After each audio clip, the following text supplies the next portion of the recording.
موسى قال ألقها يا موسى فألقاها فإذا هي حية تسعى صدق الله العلي العظيم.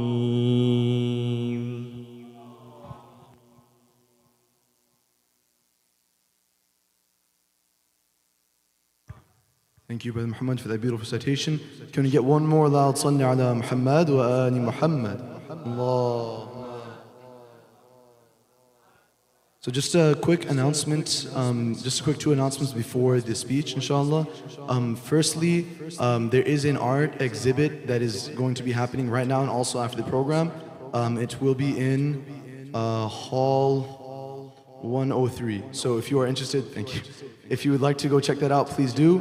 Also, for the brothers, there is going to be a brothers discussion after the program. It will be happening in the lounge. So the lounge is like right there. Hopefully I don't have to reintroduce it. For the brothers, if you guys would like to join us, please join us there.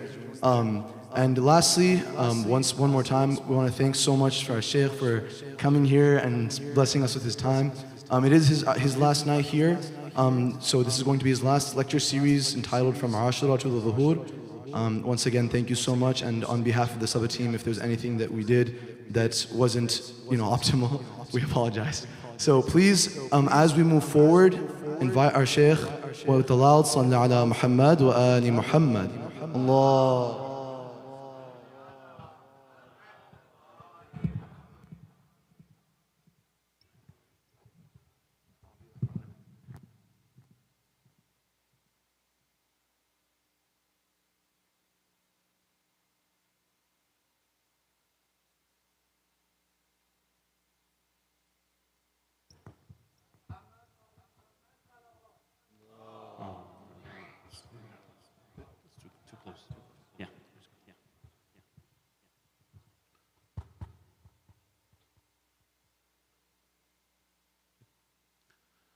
السلام عليكم جميعا ورحمة الله. أعوذ بالله من الشيطان الرجيم. بسم الله الرحمن الرحيم. وصلى الله على سيدنا ونبينا وحبيب قلوبنا وشفيع ذنوبنا أبي القاسم المصطفى محمد. اللهم صل على محمد وآل محمد وعلى أهل بيته الطيبين الطاهرين ولعنة الله على أعدائهم أجمعين من الآن إلى قيام يوم الدين ولا حول ولا قوة إلا بالله العلي العظيم. وأما بعد فقد قال الله الحكيم في محكم كتابه أعوذ بالله من الشيطان الرجيم. بسم الله الرحمن الرحيم. يا أيها الذين آمنوا أطيعوا الله وأطيعوا الرسول وأولي الأمر منكم. السلام عليك يا أبا عبد الله وعلى الأرواح التي حلت بفنائك. عليك مني سلام الله أبدا ما بقيت وبقي الليل والنهار ولا جعله الله آخر العهد مني لزيارتكم. السلام على الحسين وعلى علي بن الحسين وعلى أولاد الحسين وعلى أصحاب الحسين صلوات. اللهم صل على محمد وآل محمد. May Allah subhanahu wa ta'ala has accepted all of your great deeds and a'mal, especially every step, every effort, every energy that you have devoted and spent on the path of the Ahlul Bayt and the Quran, specifically the commemoration and mourning for the sake of Sayyid al-Shuhada Abu Abdullah al-Hussein in the month of Muharram and Safar, with the hope and pray that inshallah every single one of us will gain the bounty and the tawfiq for going to his ziyarat and inshallah the benefits of his shafa'a in this world and the next by reciting aloud salawat. Allahumma salli ala Muhammad wa ali Muhammad. And inshallah we can remember all of our beloved ones, the newly deceased ones, marhumin and marhumat, all of those who are looking down and desperately looking for some of the sawabs and the rewards of the majalis of Abu Abdullah al-Hussein, and inshallah we can include them within our majlis, the marhumin and marhumat of the community, and all of those mu'mineen, mu'minat, muslimin and muslimat around the world, especially the ones who have been oppressed and starved to death within our majlis, by reciting a second salawat, followed by Surah Al-Fatiha. Allahumma salli ala Muhammad wa ali Muhammad. Bismillah.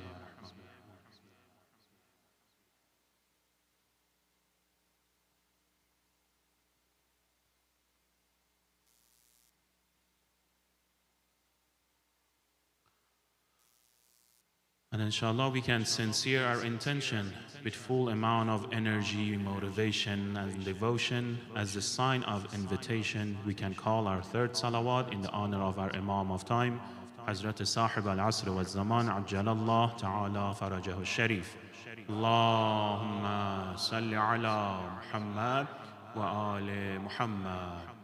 And inshallah, before we get started, we can remember every single one of those, mashallah, volunteers, those who have sponsored the programs, those who have chipped in for the programs, in order to maintain and uphold the flag of the Ahlul Bayt, especially the flag of Sayyid al-Shahada alayhi salatu wasalam, in the entire month of Muharram and Safar, and all of those who have chipped in one way or another, different way or another. May Allah subhanahu wa ta'ala accept from all of them, and inshallah increase their tawfiqat and blessings and bounties in this world and the next, by reciting aloud salawat.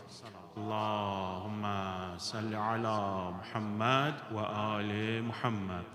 Walhamdulillahi Rabbil Alameen. We are thankful to Allah subhanahu wa ta'ala for this bounty and blessing, one of a kind bounty and blessing around the world, to be able to get together in the nights of the month of Safar as we approach the day of Arba'in, in which millions and millions and millions of the lovers of the Ahlul Bayt, they go from different parts of the world in order to pay their respect to his beautiful shrine in the land of Karbala, and be able to sit and perhaps learn a little bit more from the lessons and the teachings of Imam al-Hussein through the words of Imam al-Sajjad alayhi salatu wassalam, Imam al-Baqir alayhi salatu wassalam, and all of our Imams, and be able to make the ties and connections, inshallah, to what we refer to as the ultimate hope and pray of all of the humanity, which is the zuhur and the appearance of our Imam of time, inshallah. So for that, we're thankful to Allah subhanahu wa ta'ala, and we started having a discussion in two different steps for the previous nights. I'll go over them quickly as I try to conclude the discussion on the third night. Although this discussion, again, is just scratching of the surface, meaning all of the stuff that is mentioned on the minbar, it requires us to continue our studies upon those, not only to learn about the details, but be able to practice these teachings, inshallah. So we started with one, introductory point, and that was to start to change the perspective that we have, just focusing on ourselves as one independent identity, and try to look as the whole creation as one. In what aspect? In the aspect of seeing that there are changes that happens throughout the history of mankind. These changes, as it goes along, it sort of carries everybody within that specific period of time. So as we're living at this time, the time of occultation, I cannot exclude myself of what's happening around the world and say, okay, I just want to have my own little pathway in my little own little cave within my comfort zone, within my personal bubble, and I don't want to do anything else with the remaining or the rest of the world. Whether we want it or not, we're part of it. Whether we want it or not, we're part of it. And as a whole world, there is a movement. What is this movement? There is a momentum. What is this momentum? There is a change. What is this change?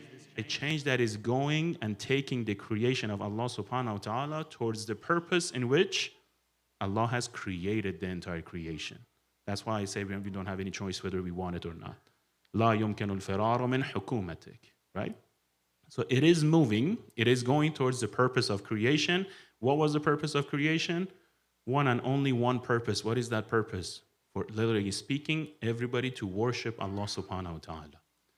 No other partners with them. No other sense of polytheism. No other sense of having multiple deities or gods, or referring to them as different names and stuff. No, only worshiping one God and Allah subhanahu wa ta'ala only, which we refer to as Tawheed.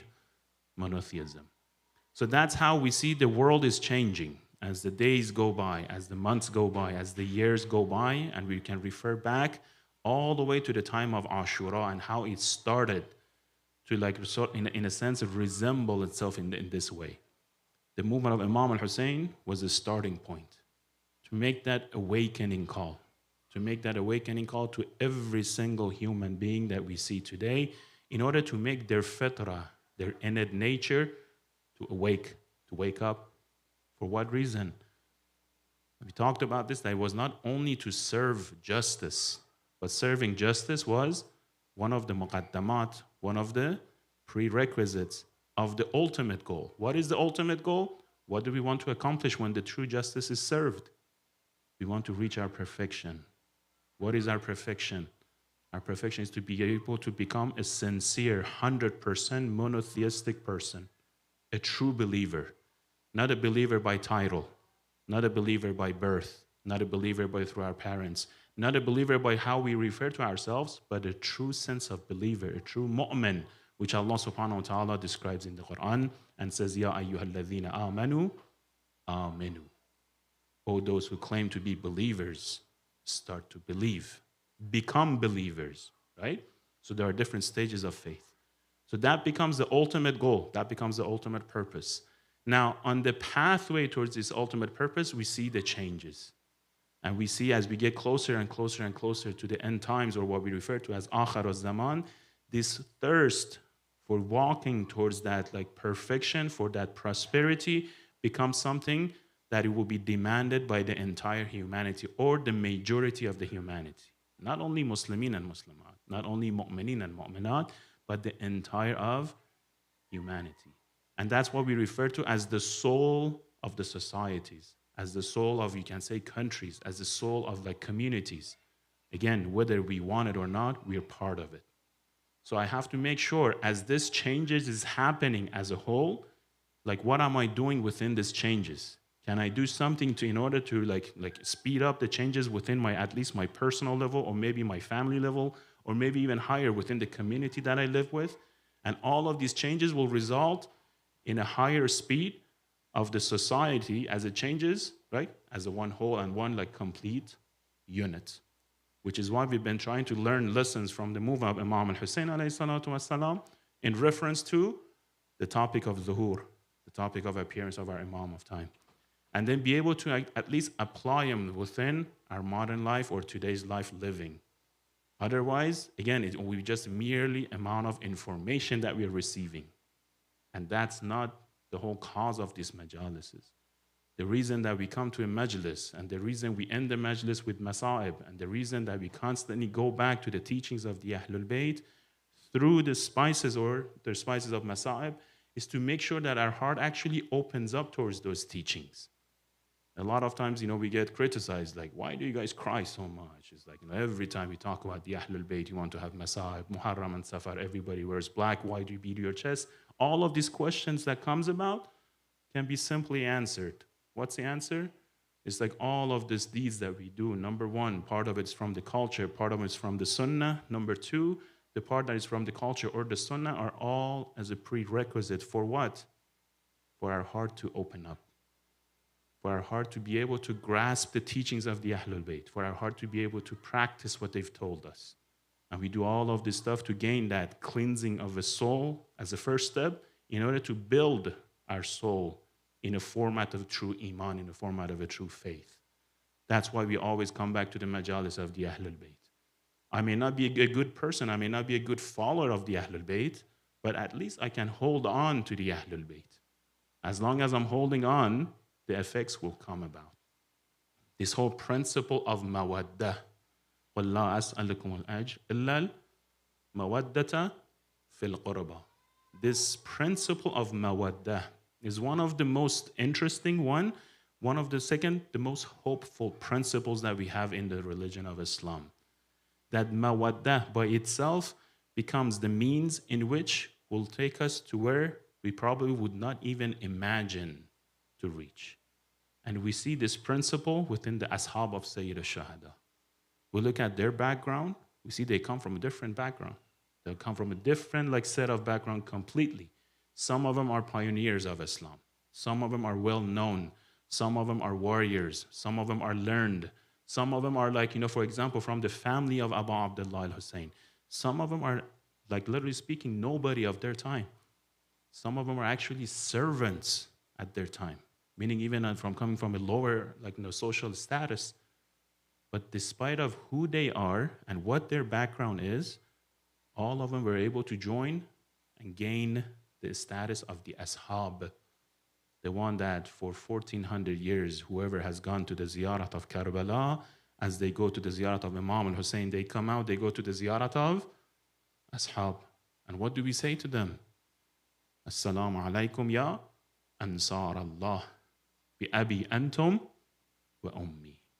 Imagine how many people have gone to their ziyarat. Every single one of them says, may my mother, may my father be sacrificed for you. Oh, the Ansarullah. Oh, the helpers of Allah subhanahu wa ta'ala. Oh, the ones who helpers of Allah subhanahu wa ta'ala. Right? So such a high status is achieved through simple principle of mawaddah. If I want to put all of them in one word, it falls within the word of mawaddah.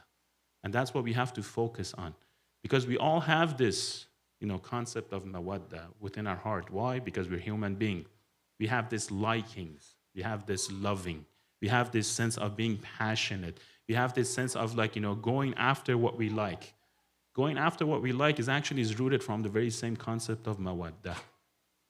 But Allah mentions in the Quran that this mawaddah has to be shaped, has to be reformed, has to be given a specific purpose, a specific intention, specific aim. In what sense? إِلَّا الْمَوَدَّةَ فِي الْقُرْبَةِ.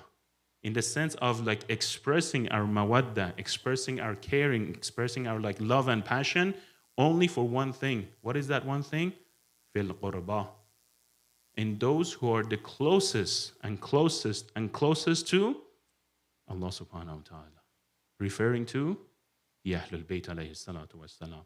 Referring to the progeny of Nabi Rasulallah. So this principle of expressing our love and affection for the sake of the Ahlul Bayt comes from the teachings of Allah subhanahu wa ta'ala, number one.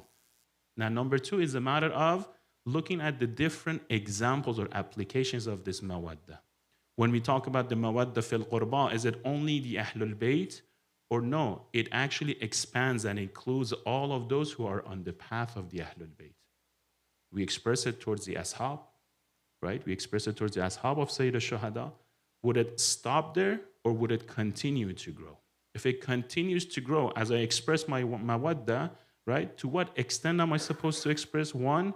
Two, is it possible that through the mawaddah, I will be able to join the higher ranking of the status that we see within the true ashab of the Ahlul Bayt? In every time, we have those unique ashab. From the time of Nabi Rasulullah all the way to the time of our Imam of time. We have those unique, companions. Is there a way to actually find a spot within those, companions? The greatest of the great. The one that Abu Abdullah al-Hussein refers to them, one of a kind companion. This is Imam al-Ma'sum. It's not me mentioning, in the form of a statement. No, Imam al-Ma'sum, who's doesn't make a sin, doesn't make a mistake, refers to the Ansarullah, refers to the Ashab as the one-of-a-kind companion. So if it's one of a kind, does that mean it becomes limited? No one else can reach that status? Or no, Imam is actually making them as a role model for us, assigning that as a purpose, as the end result, as that destination that we want to become. Because Imam, remember, the main responsibility of Imam al-Ma'sum is hidayah, guidance, right? So every time Imam, is mentioning all of these points about the ashab or the companions, as if his Imam is giving us that blueprint of where we're supposed to end up. Every single one of us, we're supposed to end up at the status of the ashab. Otherwise, as if we have wasted what Allah subhanahu wa ta'ala has granted us, which means the life that we have. A lot of goodies that Allah subhanahu wa ta'ala gives to us, sometimes we take it for granted. We get so busy with so random things, especially living in today's world, that every day is becoming even more hectic and more busy in the sense of all of these advancements, especially in the technology field, So as if like if you miss 1 minute, one like an hour, like one day, you as if like you have fallen behind for X amount of years. So what does that imply? The higher amount of like thoughts and different like thinkings within our mind system.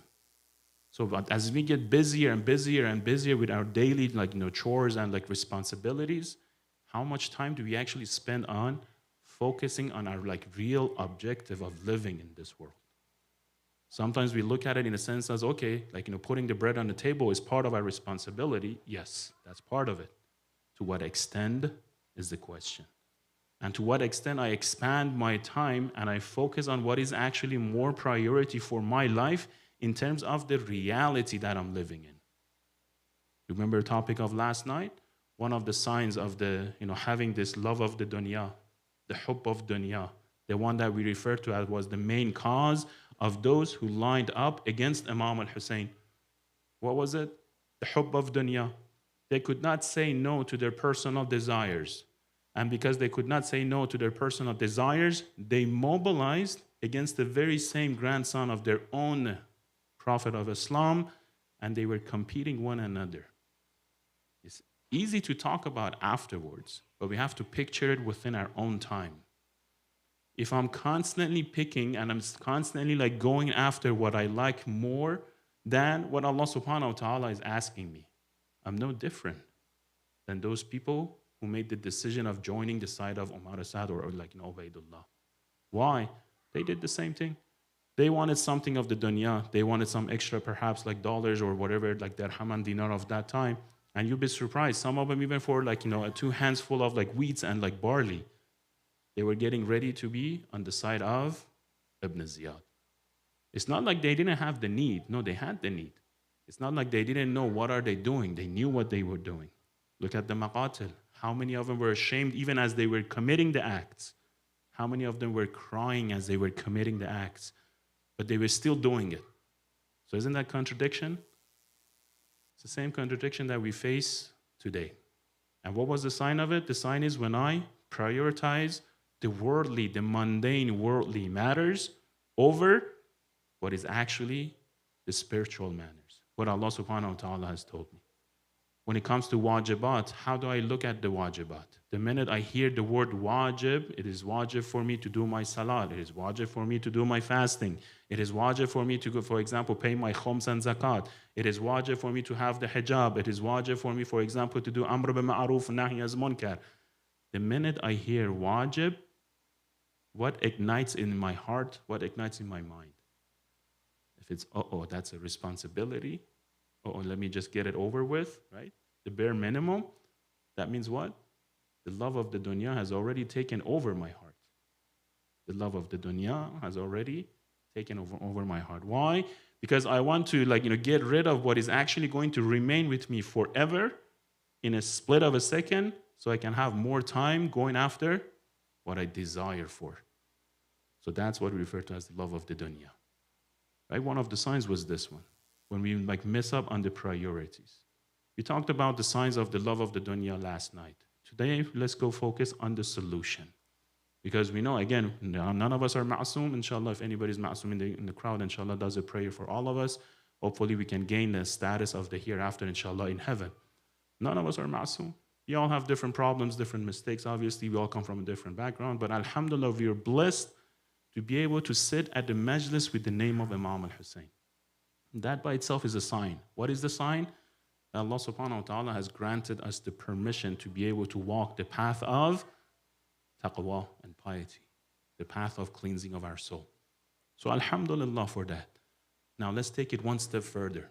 If I want to focus on this love of the dunya in my heart and I want to remove it, why should I be removing? No, Sheikh. Remember, from Karbala to Zuhur. From Karbala, what happened? The people who actually loved Imam al-Hussein went against them, made the tragedy of Ashura. What happens at the time of the Zuhur?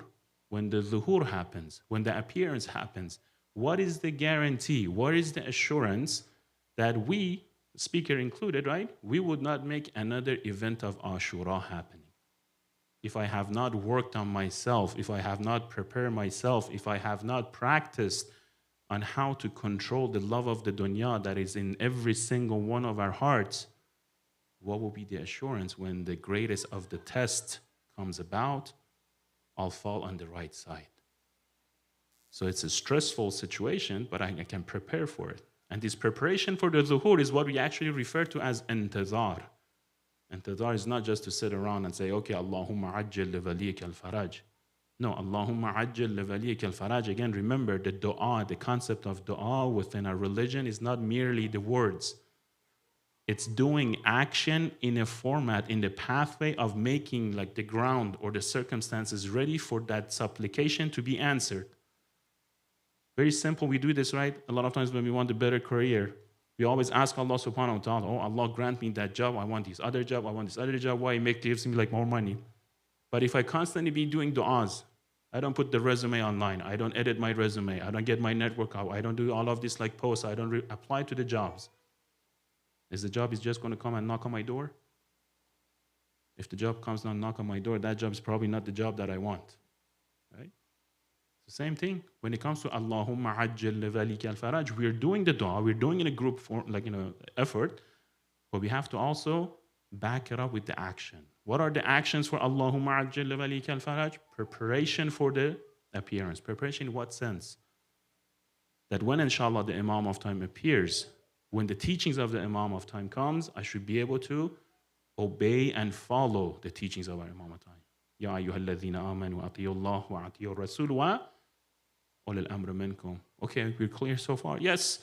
Everybody's good? Yes, if Imam of time comes here right now, gives us the order, I will give up everything and I will leave, inshallah. But is it only the Imam of time? We always think in terms of, okay, if Imam of time is here, if Imam of time tells me, if I see Imam of time, I will give everything on the path of Imam of time, I'll become one of the companions. But is Imam of time going to do micromanage of every single person, every part of the world at the same time? Or no, he has to delegate. He has teams. We talk about teamwork. Imam of time is not going to use teamwork. He's going to have appoint people. He's going to have those 313 plus the 10,000 of executives, right? All of these teams, they will be working together as a big network of a true justice. So if I'm not practicing a little things here at the time of occultation, what will be the assurance for me to listen to those who will be appointed by Imam of time at the time of Zuhur, for example? See, we have to start to practice early. What is the most simplest way of practicing?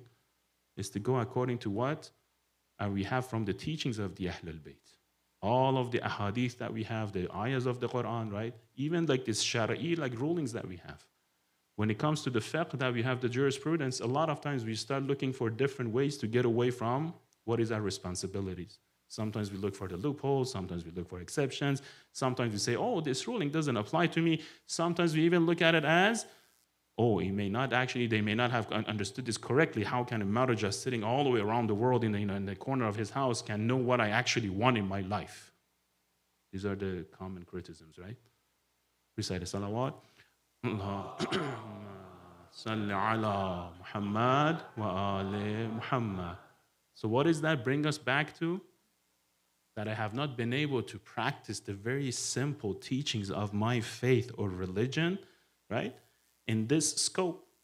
If I'm not able to practice as small, as little as this one, again, what's the guarantee? What's the assurance that when the time comes, which we're getting closer, alhamdulillah, we can closer every day, when the teachings comes from the proper source in a way that there is no doubt about it, I still would not be able to follow it. I have to start from the little things. I have to start from these baby steps, if you want to say. Right? The very basic level will be the level of fiqh and jurisprudence. Now, jurisprudence, obviously, sometimes I'm an expert, inshallah. If anybody's a mujtahid, alhamdulillah. If I'm not a mujtahid, what am I going to be doing? If I'm not an expert in the field, where am I supposed to go? Very simple concept of following the experts. We do it for our physicians. We do it for our teachers. We do it for, like literally speaking, for our realtor. But when it comes to our religion, we tend to say, oh, I understand better than this. How many books have I read? I've studied the entire ChatGPT. Yeah? And this is what I understand from this ayah. This is what I understand from this hadith. Yes, it's good to go on the path of studying, and that's where we're supposed to be going. But until we reach this stage of ijtihad, we're supposed to do the fellowship of the mujtahideen, the ones who have that level, that status. One simple example of how to make that preparation ready, inshallah, for the time of dhuhr.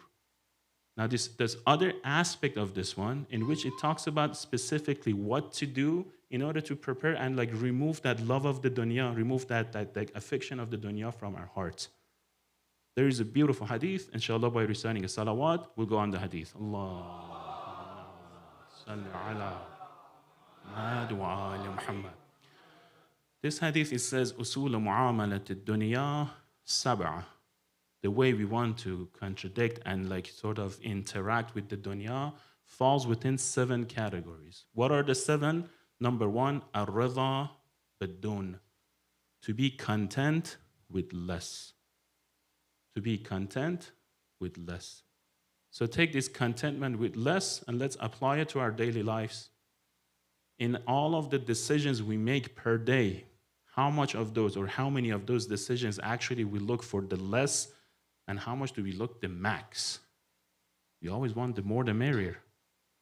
But how we're supposed to go about the dunya? We're actually supposed to be content with less. So what does it mean? So I shouldn't be asking for anything? No. It means when it comes to like working, when it comes to putting that effort, when it comes to like aiming for that, perfections, I always have to aim for the highest possible, but the highest possible real purpose, the real objective. Not something that I'm just going to leave it behind.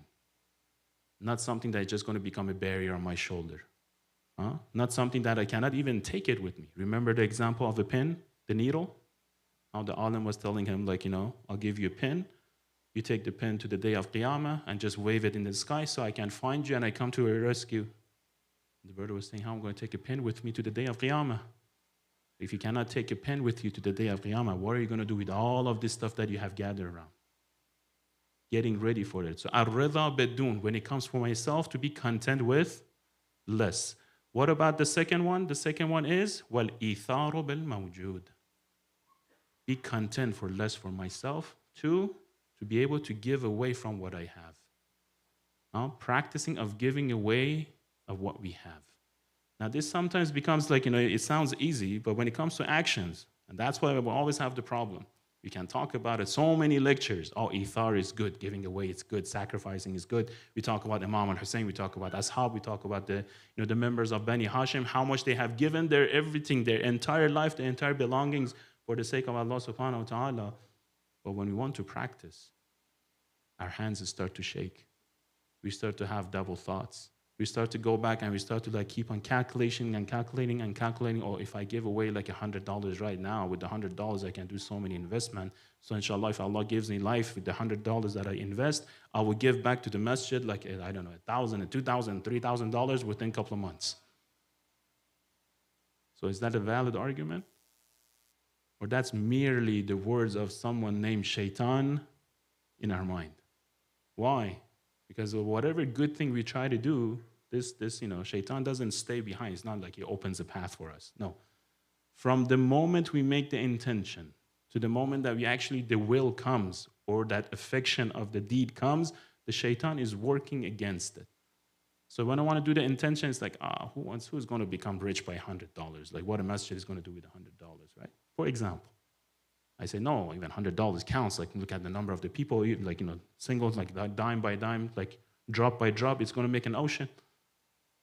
The intention passes by. Now comes the will. When the will comes, do I have to pay it today? Maybe I pay it tomorrow. One more day, one more investment, one more, do I have to pay it tomorrow? Maybe I can make it a payment. I can make an installment in $20, right? $20, right? It's not going to hurt him. It keeps coming back at us in a different format. Why? Until the very last moment that we actually, inshallah, if we pay the $100. Then does he leave us alone? No. Now he comes back in a different format. In what format? To make sure that if you have done something good, he somehow does something to us or whispers something to us that we ruin the goodness of what we have achieved. Right? We come to a majlis, we get a chance, alhamdulillah, to cry for the sake of Imam al-Hussein, and we feel like, spiritually like lifted, and alhamdulillah, and we know about all of the fadail of crying for Imam al-Hussein, immediately when the majlis finishes, the shaitan keeps on coming back at us. In what form? Oh, did you see what he did? Did you see what she did? Did you see what they were talking? Did you see what they were saying about me? And so on and so forth, so on and so forth. Recite a salawat again. Allahumma salli ala Muhammad wa ali Muhammad. All of this negativity that comes, especially after that good majlis that we have. What is that coming from? And sometimes this happens a lot. A lot of times, for example, when we go for ziyarah, we're at the highest peaks of our life, but at the same time, when we come back, we have the most, fights of our life as well.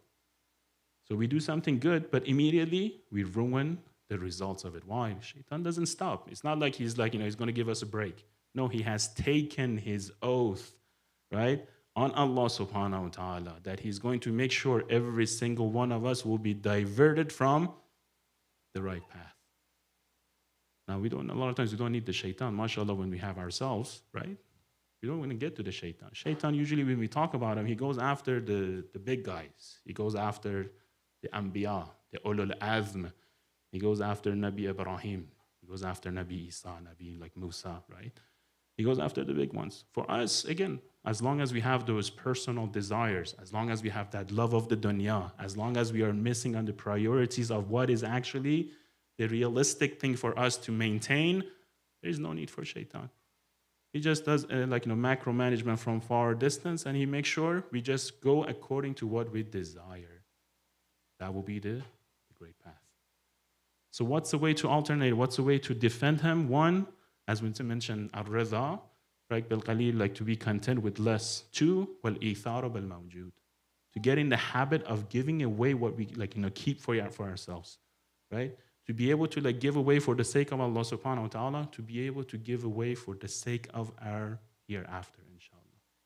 Now, when it comes to the topic of ithar, there are so many little things that alhamdulillah we can practice within our community that inshallah, if you allow me for tonight, I'm going to go over a couple of the ahadith in this regard. Why? Because one of the major issues as we expand as a community is that this whole principle of mawadda, which we were talking about it from the beginning of Majlis, becomes weaker and weaker. Why? You have more people, alhamdulillah, now the center grows, you have more of the languages, more of the different cultures. So what happens? We have so many different groups within the community. And the different groups means it would not be welcoming towards a lot of newcomers, the new brothers and sisters who join the community. Versus it has to be completely opposite. So a lot of times we have to go back, we have to put that stop on, we have to go back and take a look at this whole principle of a community one more time, but through the lenses of mawaddah, right? Coming together for a good cause. Be able to support one another for a good cause. So I just go over a couple of these ahadith, inshallah, by reciting a salawat. Allahumma salli ala Muhammad wa ali Muhammad. The first one by Nabi Rasulullah sallallahu alayhi wa alihi wa sallam, that he says, Man akrama akhahu al-muslim bi kalimatin yultifuhu biha wa farraja anhu kurbatahu lam yazal fi dhill Allah al-mamdud alayhi ar-rahma ma kana fi dhalik. Sometimes we think you have to go way beyond our limitation, but here Nabi Rasulullah says one simple thing: Man akrama akhahu al-muslim, with what? Bikalimatin yultifuhu biha. If I say something nice to another Muslim brother, if I say something nice, that by this nice saying that I have, let's say I say a good maybe a statement. Sometimes it's just to be a good listener. A lot of times it's about to be a good listener, right? وَفَرَّجَ عَنْهُ كُرْبَتَهُ. And by giving or saying this good word or being a good listener, I remove a slight amount of pain from him. He just feels at home. He feels like he can talk. He feels like he can vent. We're human beings, we're not robots. What happens? Allah subhanahu wa ta'ala says he will be within the shadow of Allah subhanahu wa ta'ala's mercy while this communication is happening. Nothing doesn't take that much. It's a very little of effort. but the results are so great. Or it says, ما في أمتي عبد ألطف أخاه في الله بشيء من لطف إلا أخدمه الله من خدم الجنة. Nabi Rasulullah is saying, right? Again, not me. What is he saying? ما في أمتي عبد. There is no servant within my nation that ألطف أخاه في الله بشيء. Does a favor, helps a brother for the sake of Allah subhanahu wa ta'ala, إلا أخدمه الله من خدم الجنة.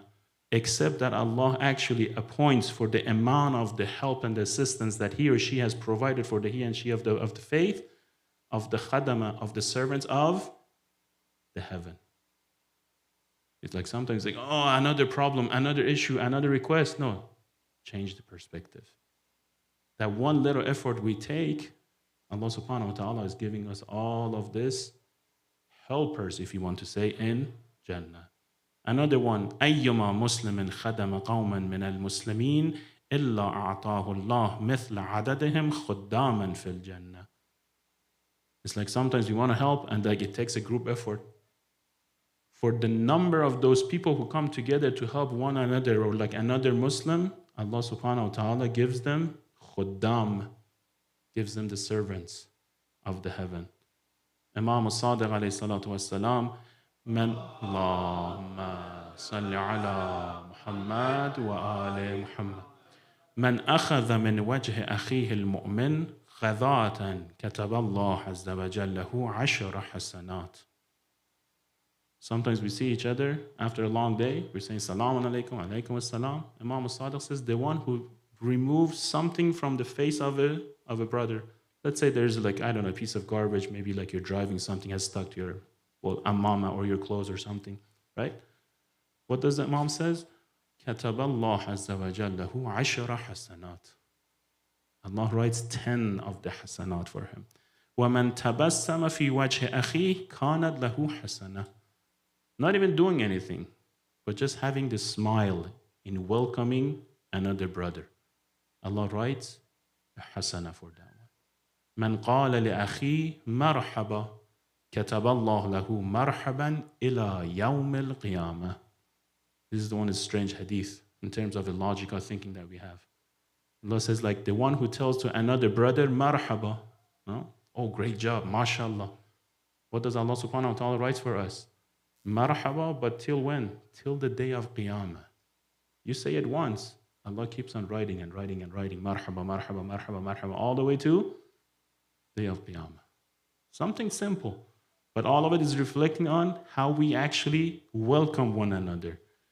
وَمَنْ أَتَاهُ أَخُوهُ الْمُسْلِمْ فَأَكْرَمَهُ فَإِنَّمَا أَكْرَمَ اللَّهُ عَزَّ وَجَلَ.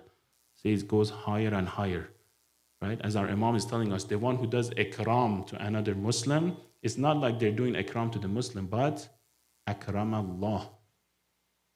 Bringing up the Muslim all the way to the status of doing something for the sake of Allah subhanahu wa ta'ala himself. It gives us how important it is to focus on how we interact with one another. Another one is mentioned to one of the famous of the ashab, أحسن يا إسحاق إلى أوليائي ما استطعت فما أحسن مؤمن إلى مؤمن ولا أعانه إلا خمش وجه إبليس وقرح قلبه.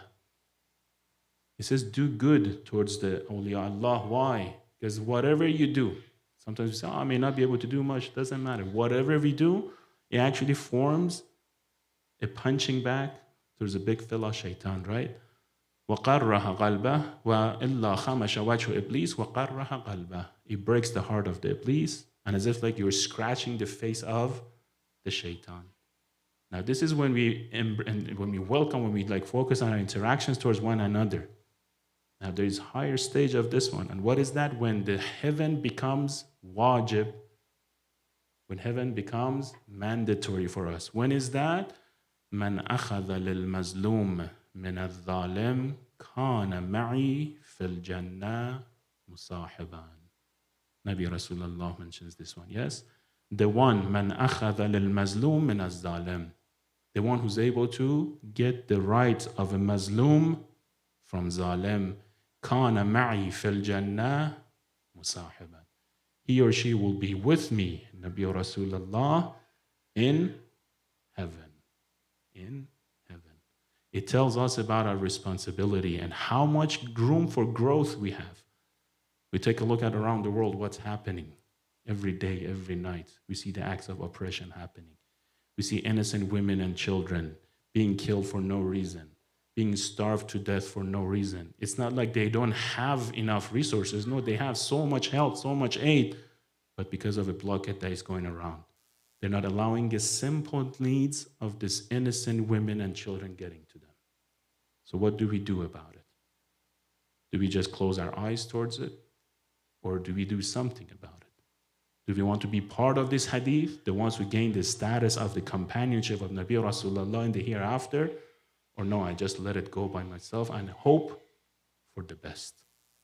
Inshallah, we can ask Allah subhanahu wa ta'ala to give us all the bounty and the tawfiq to be able to walk the path of the Ahlul Bayt and inshallah the teachings of the Quran and be able to gain the true ma'arifah inshallah towards the Ahlul Bayt, especially towards Sayyid al-Shahada alayhi salatu wassalam, as he is referred to as the Zayn as-samawati wal-aradhin, the adornment of the skies and the earth. So Nabi Rasulullah was asked, how can Imam al-Hussein be the adornments of the skies and the earth when, oh Nabi Rasulullah, you are present here? Nabi Rasulullah turns around and says, Inna al-Hussein ibn Ali fi as-sama'i akbaru minhu fil ard.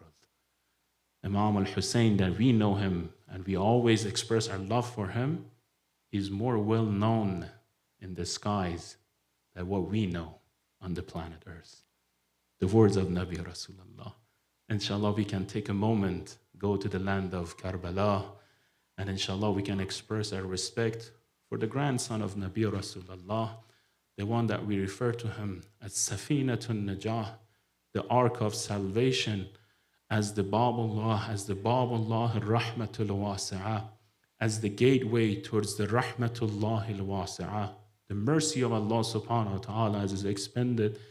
We can open our hearts, inshallah, towards Abu Abdullah, asking him on this remaining nights of the month of Safar that, oh Imam al-Hussein, you've been the greatest father, the greatest Imam, the greatest leader for all of your ashab and all of the members of the Bani Hashim and all of those women and children who went on a captivity after the tragedy of Ashura. Oh Imam al-Hussein, you've been taking the hands of mu'mineen and mu'minat for more than 1400 years, one way or another. We're asking for only one glimpse of an eyesight upon all of us, one sense of focus, one sense of looking on us and taking our hands. Oh, Abu Abdullah, we have all come here for one reason, to mention that, oh, Abu Abdullah, we may not be the best of the best, but at least we come to the majalis of Sayyid al-Shuhada. By remembering his name, we try to make sure we cleanse our hearts. Why? So that inshallah we can offer what Allah has given us, just like the ashab of Sayyid al-Shuhada alayhi salatu wassalam. Among all of the ashab, among all of the Bani Hashim, one of them stands out very good among everybody else. Why? Because of the descriptions that Imam al-Hussein talks about him. Who am I referring to? The one that when Imam al-Hussein gave him the permission to go to the battlefield, فَنَذَرَ نَذَرَةً عَايَسًا مِنْ, Imam started to walk behind him while he was holding his beard toward the sky, and he looked at him leaving the sight of Abu Abdullah with the look of someone who have lost the hope. He is Ali al-Akbar, the firstborn of Imam al-Hussein, the one that Imam is just enjoying by looking at Hazrat Ali al-Akbar walking in front of him. Those who have kids, they know we just wait and wait until they reach the prime of their time so that we can say, Alhamdulillah, we've been able to do a good job on the upbringing. But the one that Imam refers to him, Ashbahun Nas, خلقا خلقا and وانتقا, the one who has the most resemblance to Nabi Rasulullah in the term of his akhlaq, in the term of his ethics, in the term of his appearance, and in the way of his logic and reasoning and speaking, as if when he speaks, you see Nabi Rasulullah speaking, as if when he walks, as if Nabi Rasulullah is walking, as if when you sit down with him, as if you have sat down next to Nabi Rasulullah. What else does he want? Imam al-Hussein tells him, go and say farewell to the women of the Khaymagah. Hazrat Ali Akbar goes immediately back to the Khaymagah for one last farewell. We have that these women, they come out of the Khaymagah, Sayyida Zainab, Sayyida Kulthum, perhaps Sayyida Sukaina and Sayyida Fatima. They're coming towards Hazrat Ali Akbar. They're trying to beg him from going to the Qatl-gah. They ask him, oh Ali Akbar, if you go to the Qatl-gah, who is going to protect us after that? Irham ghurbatana. Have mercy upon our ghurba. Have mercy upon us being all strange and left alone without supporters in the land of Karbala. Hazrat Ali Akbar says his farewell, goes to the battlefield. I pass forward as if the eyes of Imam al-Hussein is looking and waiting for one last call. The sound of Hazrat Ali Akbar to go on the sky says, Assalamu alayka ya Aba Abdullah wa alayka minni as-salam. Imam al-Hussein rushes towards the plains of the Karbala and the Qatl-gah, try to pushes back all of the soldiers of the enemy. But how does he find the body of Hazrat Ali Akbar? The Maqtal says he drops himself from the horse down as he kneels on the plains of Karbala. He gets closer and closer and closer to the body of Hazrat Ali Akbar. First he embraces the body, but it's not enough. He lays the body. He goes on the sajda. فَخَدَّأُوهُ عَلَىٰ خَدِّهِ. He places the right cheek of his to the right side of the cheek of Hazrat Ali Akbar and keeps on saying, Oh waladi, waladi, waladi. The enemy starts to do halala. They starts to clap. They starts to be happy. Why? There is no more sound coming from Abu Abdullah. Sayyida Zainab notices the time. She comes rushing towards the Qatl-gah.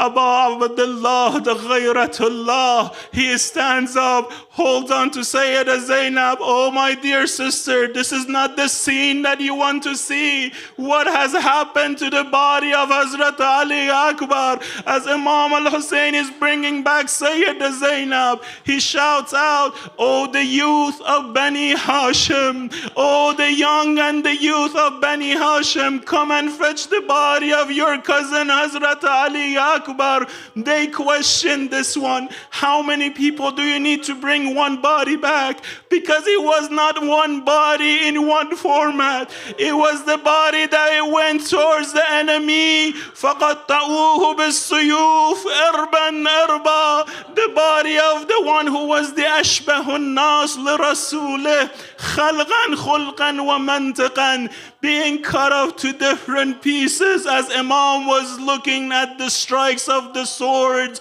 going to the sky, coming down on the body of Hazrat Ali Akbar.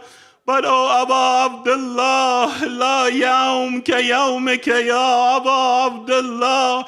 At least here Hazrat Ali al-Akbar had you to go and after his body and bring the body all the way back to the Khaymagah and the Dar al-Harb and the Khayma of Shuhada. But where were you, O Aziz of Fatima, when in the middle of the Qudal of Qatl-gah there is no one else to come to assistance of Abu Abdullah? Sayyida Zainab is looking down at the Qatl-gah. She places her hand over her head and shouts out, Wa Muhammadah, وحمزة وعليا.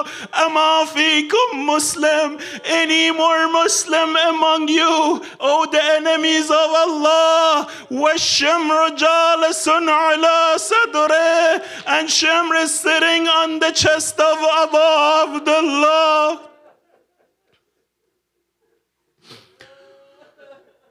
Ya Allah.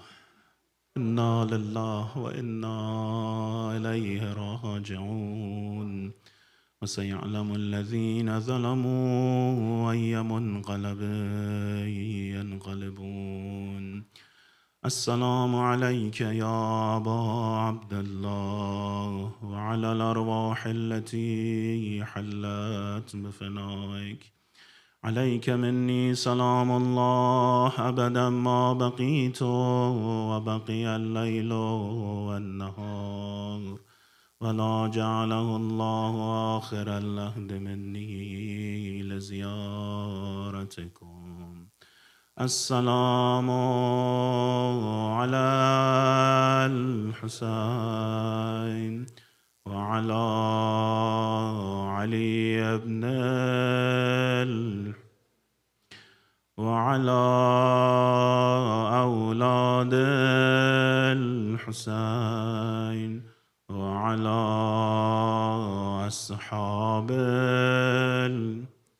Let's say one more time on behalf of marhumin, marhumat, those who have come down with sicknesses and those who have hawaij, inshallah.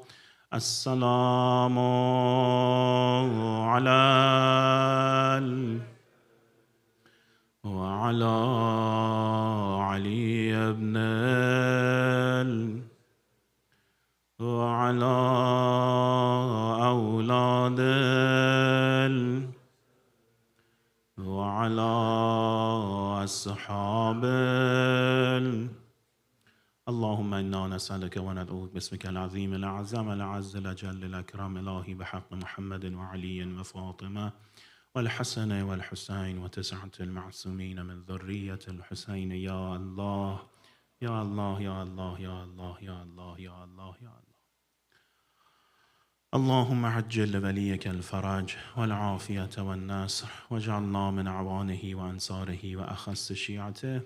اللهم ارحم أمواتنا واشف أمراضنا واجعل عاقبة الأمور خيرا. O Allah, will ask you on the right of Abu Abdullah, on the right of the Ahlul Bayt, and the right of the Quran. O Allah, hasten the appearance of our Imam of time and grant all of us the bounty to be part of his companions. O Allah, will ask you for forgiveness upon all of us and upon all of our marhumin and marhumat. O Allah, will ask you for shifa, complete shifa for all of the mu'mineen and mu'minat who have come down with sicknesses and diseases. O Allah, will ask you to answer the hawaij of mu'mineen and mu'minat, muslimin and muslimat, especially from the community, in the best format possible. O Allah, will ask you to assist all of those who have been oppressed around the world, especially the innocent people, women and children of Gaza and Palestine and the remaining countries around the world. O Allah, will ask you to accept this majalis on behalf of your mercy and grace, and extend the sawab and rewards of this majalis to the souls of Maraja, Izam, Ulama, Shuhada, Marhumin and Marhumat. O Allah, will ask you to grant all of us the bounty of the ziyarat of the Ahlul Bayt in this life, and inshallah the benefits of their shafa'ah in this world and the next. رحم الله من قرأ الفاتحة مع الصلوات.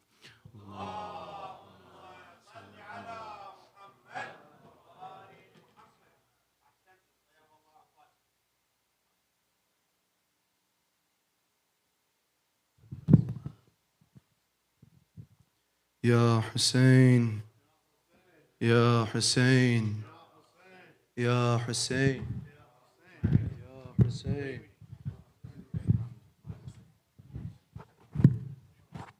Ya Hussein, Ya Hussein, Ya Hussein, Ya Hussein, Ya Hussein, Ya Hussein. Brothers, please move forward. Ya Hussein, Ya Hussein, Ya Hussein, Ya Hussein, Ya Hussein. While in my blood I am immersed, look to quench my thirst. He's saying, come fast, Hussein. Father, I made it to him first. From your lips his words I can hear. I'll join you soon upon the spears. لا أرى الموت إلا السعادة، لا حياة إلا الشهادة، لا حياة إلا الشهادة. لا أرى الموت إلا السعادة، لا حياة إلا الشهادة، لا حياة إلا الشهادة. Now that the time has come for you, why do I feel like I'm in Medina? Let me watch you defend the truth the way my mother did in Medina. The Prophet's grace now makes his way. Salam upon the King of Medina. Go, he is waiting for you. Show the enemies that you're my son, just like your grandfather would. Make all of the enemies to run. Go, he is waiting for you. Your thirst can only be quenched by him. I am thirsty just like you, but my thirst is only to see him. Don't be fooled by the tears that stain my cheek. Soon you will arrive at that which you seek. Hold on, I will come meet you at the peak. Go now, Ali, go now, Ali. Ali Akbar Shaheed, the light of Mustafa. Ali Akbar Shaheed, the light of Mustafa. Ali Akbar Shaheed, the light of Mustafa. Ali Akbar Ali, you are all that I love, and that's why I have to now let you go. A shining star from up above. Leave all the pain and your wounds down below.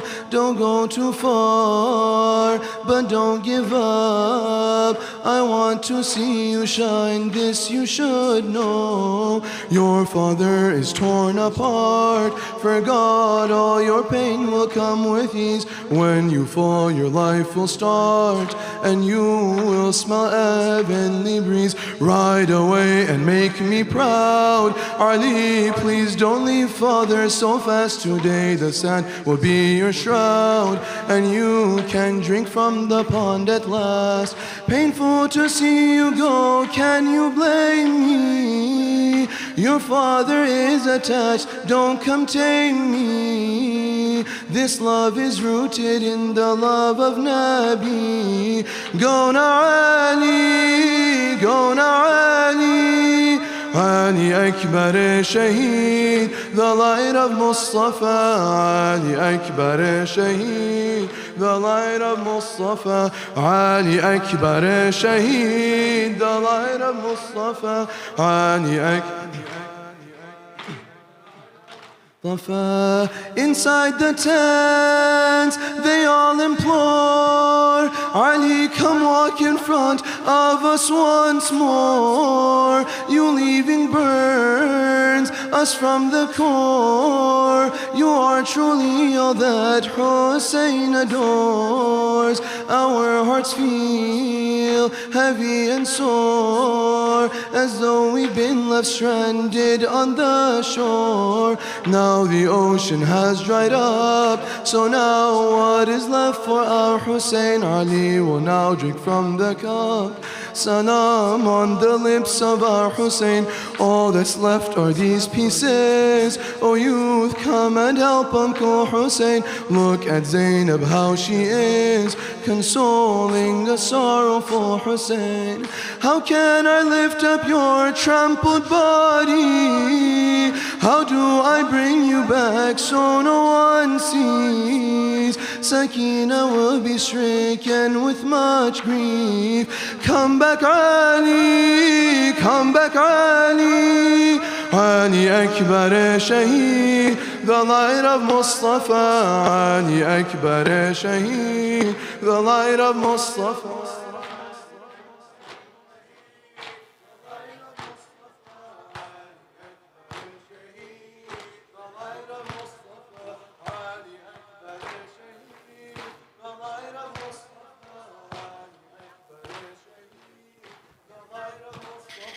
They can cut my arms and my leg.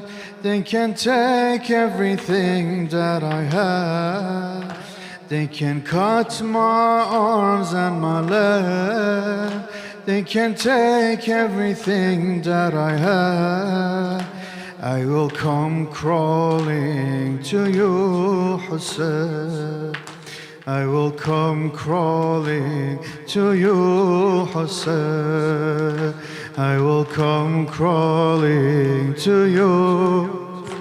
I will come crawling to you. They can cut my arms and my legs. They can take everything that I have learned. They can cut my arms and my legs. They can take everything that I have. I will come crawling to you, Hussein. I will come. If you mean it, say it. Hussein, they can cut my arms and my legs. They can take everything that they can cut my arms and my. They can take everything that I have. Everyone, I will come crawling to you. For those who are going to Armenia, I will come crawling to you. Every day it cuts me inside. I'm so very far from your side. I would give away these eyes just to catch a glimpse of your shrine. If I have to cross the sea and every desert in between, I will come crawling to you, Hussein. I will come crawling to you. Again, I will come crawling to you, Hussein. I will come crawling. And they can cut my arms and my legs. They can take everything that I have. They can cut my arms and my legs. They can take everything that I have. I will come crawling to you, Hussein. I will come crawling. I can tell you that I'm insane in the love of my master Hussein. I can tell you that I'm insane in the love of my master Hussein. In this universe there's no pain that can ever keep me away. Every inch that I come your way, every beat of my heart will say, I will come crawling to you, Hussein. I will come